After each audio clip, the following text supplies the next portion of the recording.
Монгол Улсын засгийн газраас бол нефт бүтээгдэхүүний үн ашиг зах зээлийн зам ёсоор зохицуулах шаардлага тавьж байгаа. Валют одоо нефтийн үн бол дэлхийн зах зээл дээр өсгөр өсчөд буурахаараа буурахгүй байж болохгүй. Өмнө нь бол үн докторжуулах нэрийн дор бол үн өссөн ч багассан ч баахан татаац өргүү зардал гаргадаг. Ингэснээр улс орон Чингис бондын, Дэм сан бондын гэсэн баахан өртөө үлддэг байсан. Бид бол тэхгүй шаардлага тавьж байгаа. Эмч учраас өнөөдөр нийт импортлогч компаниудын төлөөллийг дуудаж уулзаад бид за одоо дэлхийн зах зээл дээр нефтийн үн буурч байна.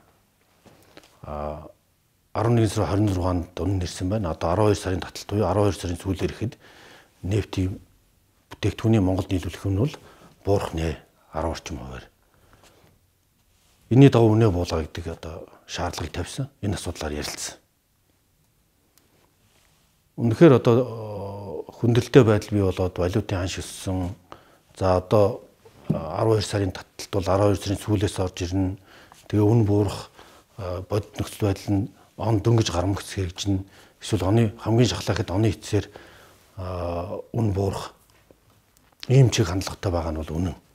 Засгийн газрынхаа шаардлагыг хүлээж аваач нааштай хэрэгжүүлээч. Одоо энэ 12 сарын үнэнд нөлөөлөхгүй байхаар зохицуулаач одоо гэсэн ийм шаардлагыг тавьж ярилцаад бид бол 12 сарын 7-ноос